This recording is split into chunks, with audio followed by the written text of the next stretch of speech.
कभी सोचा है कि कुछ इंस्टाग्राम रील्स देखते देखते वायरल क्यों हो जाती हैं, जबकि कुछ पर किसी का ध्यान ही नहीं जाता।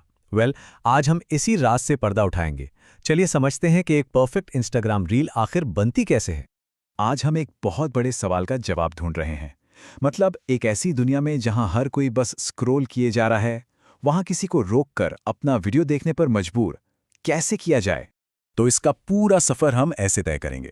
शुरुआत होगी सबसे बड़ी चुनौती से, फिर हम बुनियाद की बात करेंगे, उसके बाद 3 सेकंड के उस अहम ऑडिशन की, फिर आएंगे कोर मैसेज पर, उसको फाइनल टच देंगे, और आखिर में एक बहुत ही दिलचस्प आइडिया पर बात करेंगे, क्रिएटर बनाम क्यूरेटर। देखिए, कैमरा ऑन करने से भी पहले असल तैयारी होती है। कामयाबी कोई तुक्का नहीं है, ये एक सोची समझी स्ट्रैटेजी का नतीजा है।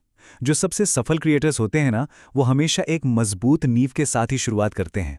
और ये नींव टिकी है इन 3 स्तंभों पर। सबसे पहला, एक ऐसा सब्जेक्ट चुनना जिसके लिए सच में जुनून हो। दूसरा, ये जानना कि बात किससे करनी है, मतलब अपनी ऑडियंस को पहचानना। और तीसरा, एक ऐसा अनोखा नजरिया ढूंढना, एक ऐसा एंगल जो बाकियों से अलग खड़ा कर दे। चलिए, अब जब नींव तैयार है तो सबसे मुश्किल हिस्से की बात करते हैं। किसी का ध्यान खींचने के लिए हमारे पास सिर्फ और सिर्फ 3 सेकंड होते हैं। इसे एक हाई स्टेक्स ऑडिशन की तरह समझिए, जिसे पहली ही बार में जीतना जरूरी है। 3 सेकंड, जी हां, बस इतना ही वक्त मिलता है। यहां मकसद सिर्फ कंटेंट दिखाना नहीं है, बल्कि देखने वाले को एक इतनी तगड़ी वजह देना है कि वो स्क्रॉल करना ही भूल जाए। और ये बात इसे एकदम साफ कर देती है। सिर्फ अच्छा कंटेंट होना काफी नहीं है, एक असरदार हुक चाहिए। ये एक चौंकाने वाला सवाल हो सकता है, कोई हैरान कर देने वाला फैक्ट, या जैसा कि कुछ लोग करते हैं, किसी सेलिब्रिटी की छोटी सी क्लिप, ताकि दांव और बड़ा लगे। तो एक बार जब दर्शक रुक जाएं, तो अब उन्हें कुछ कीमती देने का वक्त आता है। यहीं पर रील का दिल बसता है, और इसका एक बिल्कुल साफ मकसद होना चाहिए। और यहीं पर एंट्री होती है कॉल टू एक्शन की, यानी CTA की। ये वो मोमेंट है जब एक देखने वाला सिर्फ दर्शक नहीं रहता, बल्कि एक एक्टिव पार्टिसिपेंट बन जाता है। लेकिन हर CTA एक जैसा नहीं होता।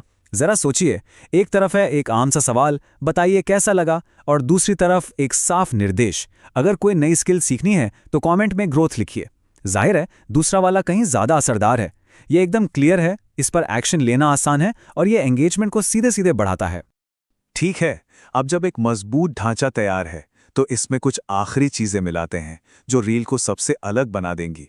हम बात कर रहे हैं 2 सीक्रेट हथियारों की, ट्रेंडिंग ऑडियो और आवाज की रफ्तार। किसी पॉपुलर गाने या ऑडियो का इस्तेमाल वीडियो को एक जबरदस्त बूस्ट दे सकता है। इंस्टाग्राम का एल्गोरिथम ट्रेंडिंग ऑडियो को बहुत पसंद करता है, जिसका सीधा मतलब है कि वीडियो के एक्सप्लोर पेज पर आने के और ज्यादा लोगों तक पहुंचने के चांस बढ़ जाते हैं। और हाँ, आवाज ये भी एक बहुत शक्तिशाली टूल है। बोलने की स्पीड को बदलकर देखिए, एक जोरदार हुक के लिए तेज और जोश के साथ, और फिर अपनी मेन बात समझाने के लिए थोड़ा धीमे और साफ। ये छोटा सा बदलाव दर्शकों को एंड तक बांधे रख सकता है। और आखिर में एक ऐसा आइडिया जो कंटेंट बनाने के बारे में सोचने का पूरा तरीका ही बदल सकता है। हमेशा सब कुछ स्क्रैच से बनाने की जरूरत नहीं होती। एक क्रिएटर वो है जो बिल्कुल नई चीज बनाता है, वहीं एक क्यूरेटर वो है जो पहले से मौजूद बेहतरीन आइडियाज को एक नए आकर्षक अंदाज में पेश करता है। सोचिए, किसी एक दमदार कोटेशन को लेकर उसे खूबसूरत विजुअल्स और संगीत के साथ एक प्रेरणादायी वीडियो में बदल दिया जाए। दोनों ही तरीके बहुत पावरफुल हो सकते हैं। तो अब एक कामयाब इंस्टाग्राम रील बनाने का पूरा ब्लूप्रिंट हमारे सामने है। अब सवाल बस ये उठता है कि दुनिया को कौन सी कहानी सुनाई जाएगी। कुछ एकदम नया बनाया जाएगा, या किसी शानदार चीज को एक नए अंदाज में क्यूरेट किया जाएगा। फैसला क्रिएटर्स के हाथ में है।